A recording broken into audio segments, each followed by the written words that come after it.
An Oscar-winning actor turned into a god, and Marvel still didn't use him enough.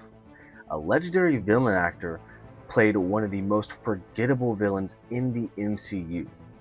And let's not forget a Batman who was perfectly built to go down in history as one of the greatest Batmen ever. All of these things have one thing in common: all wasted potential in their respective projects. That is the theme of today's video. We're going to be talking about actors and actresses who were wasted in their projects. Now, before we jump right into this, I just want to say welcome back to everybody. It has been a long time since I have made a video. I got married, I took my honeymoon, got back, had Christmas, so expect wedding and honeymoon videos coming later, probably in the new year, to be honest. And speaking of Christmas, this video is going to be coming out after Christmas, so if you're watching this, I hope you had a wonderful Christmas, Hanukkah, Kwanzaa, whatever you celebrate. I hope you had a wonderful day and you got everything that you wanted. Now, without further ado, let's jump right into this topic. Let's start the list with an actor whose character may not have been front and center, which made sense for the plot and the story of the franchise, but the actor himself, criminally underused for who he is. I'm talking about none other than the Allfather, Anthony Hopkins. Now, Anthony Hopkins is a two-time Best Actor winner, and honestly, it should probably only be one. 2021 probably should have belonged to somebody like Chadwick Boseman, but that is a conversation for another day because people are not ready for that. Now, Hopkins himself, he's a legendary actor, most known for playing the great Hannibal Lecter. Self-explanatory, don't need to get into that. One of the most iconic performances of all time. This man can act his ass off. He's phenomenal. And as Odin, he was great. He appeared in 3 out of the 4 Thor films. 3 of 3 if you don't count Love and Thunder, like some people. They just want to pretend it doesn't exist. He played the Allfather exactly how he should. Regal, wise, and intimidating. Odin doesn't need to be on the front lines. He doesn't need to be front and center. But still, knowing what Anthony Hopkins can do and what he is capable of, it leaves you wanting more. More dialogue, more presence, more weight, and Marvel just really never tapped into that potential, I feel. But, I mean, some people may disagree with me because he appeared in all 3 films, and I disagree. I think he could have done a lot more. I would have loved to have seen more interactions with him, more flashbacks, maybe with Hela.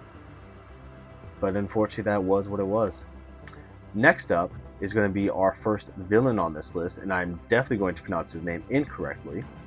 Mads Mikkelsen, best known for probably his role as Hannibal in the show Hannibal, or in Star Wars Rogue One. Now, if you've seen either of these projects, you know this man is elite. And honestly, I would have thrown his name in the hat to play Doctor Doom in the MCU, and I probably would still put his name in that list, because a lot of people deserve a second chance. Chris Evans, Michael B. Jordan, Mads Mikkelsen. Now, if you're wondering what project Mads was in, he was the villain in Doctor Strange. He played Calisius. I probably know I also said that name wrong. Look at me, a super fan, doesn't know how to say certain names right. But let's be real, this role was forgettable. Doctor Strange, I feel like, is best known for the visual effects more than the villain. The villain to me is lackluster, doesn't bring any oomph to it. He killed the Ancient One, sure, and then he got turned into the mindless ones, or whatever Dormammu's villains are. It was lame. It was boring. Now, I don't blame Mads for this role, because you get what you're given and you act how you're supposed to. And this man rivals Anthony Hopkins as Hannibal Lecter, and he built the Death Star, and the best thing you do is a one-off villain who's not even in the top 15, I would say, villains for Marvel.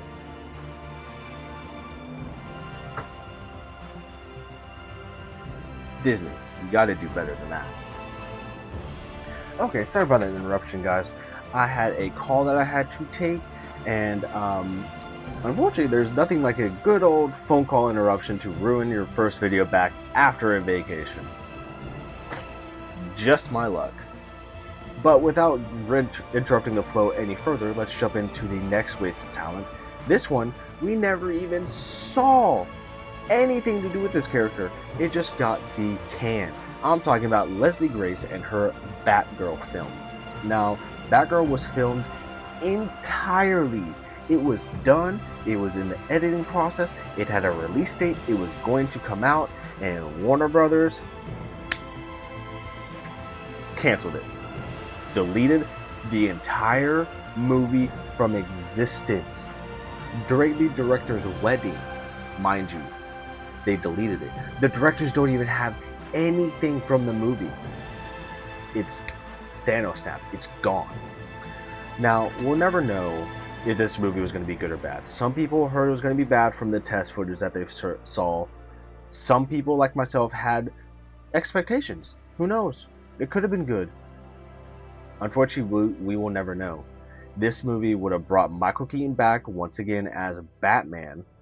J.K. Simmons would be returning as Gordon, so that would have been confusing because J.K. was the DCEU Batman, or Gordon, but Michael Keaton wasn't the DCEU Batman, so that was a whole thing that was going to be very confusing, but whatever. This could have been something special, and instead, its wings were clipped before it even saw the light of day.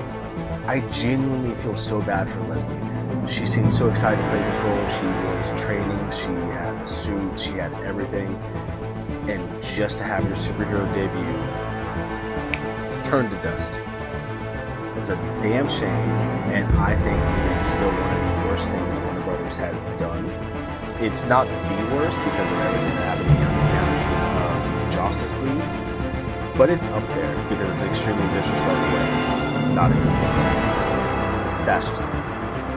Speaking of DCEU, next up, Will Smith as a Deadshot.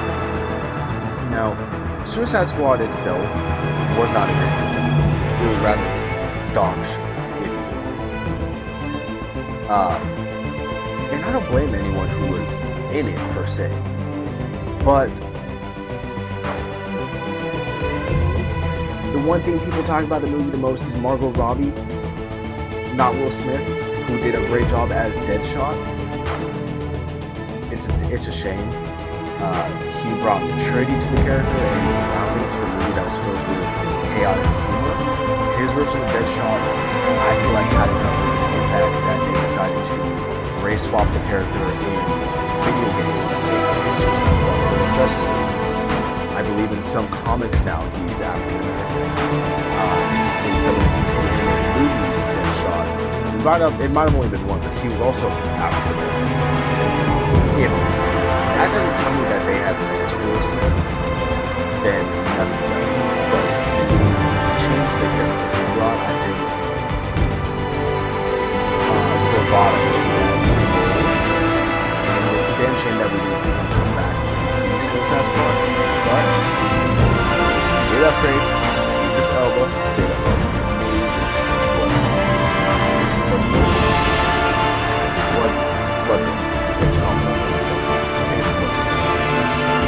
but my point being, Will Smith, I think, had a lot of potential. But then the slap around the world, this acting crew is kind of I think he did a good job, and I would like to see this Kevin J. Margot Robbie experiment. I think that I'll just keep going. And finally, the last actor, the DCE, Ben Affleck as Batman. Now, I have mixed feelings about the Batman actors. I think Robert Pattinson will go down as one of the best when it's all said and done. I think Christian Bale is a great Bruce Wayne. I don't think he's a great Batman. I think Michael Keaton is a great Batman, not a good Bruce Wayne. Then you have all the rest. Ben Affleck, he had the build of Batman. He had the swagger of Bruce Wayne. He had the bravado. He had the chemistry. He had the voice. He had it. He was Batman. He was Bruce Wayne. He was the perfect blend of both of them. Now his red flag, he did kill people. He did use a gun. I'm aware of that. That was Zack Snyder. But the idea of the Batman with Robert Pattinson being Ben Affleck and having his vision of Joe Manganiello as Deathstroke, I cannot. That does tickle my fancy. I think that would have been a fantastic. I think Ben would be a fantastic draw. And it's just something that I can't stop thinking about because of what could have been. The suit upgrades, the Batmobile upgrades, his potential Catwoman probably would have been one of the Jennifers. Gave her the honesty. It could have been incredible. It's a damn shame. Warner Brothers could not figure their shit out until they got James Gunn. And I'm very excited to see what the Batman of the DC. I'm excited for the continuation of Elseworlds with Robert Pattinson. But you just can't lie to yourselves. What could have been with Mr. Affleck? That was so bad I was in the video.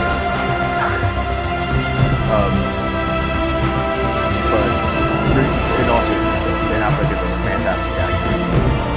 Also, it has some director flaws, and he was just failed by the studio. I think he would have done a fantastic job, and I just love it. But with that being said, those are all my picks for the most active actors. I know there's so many more that I haven't been much on, like Heimdall, talk about Andrew Garfield, maybe Spider-Man. There's there's a lot that you have any choices of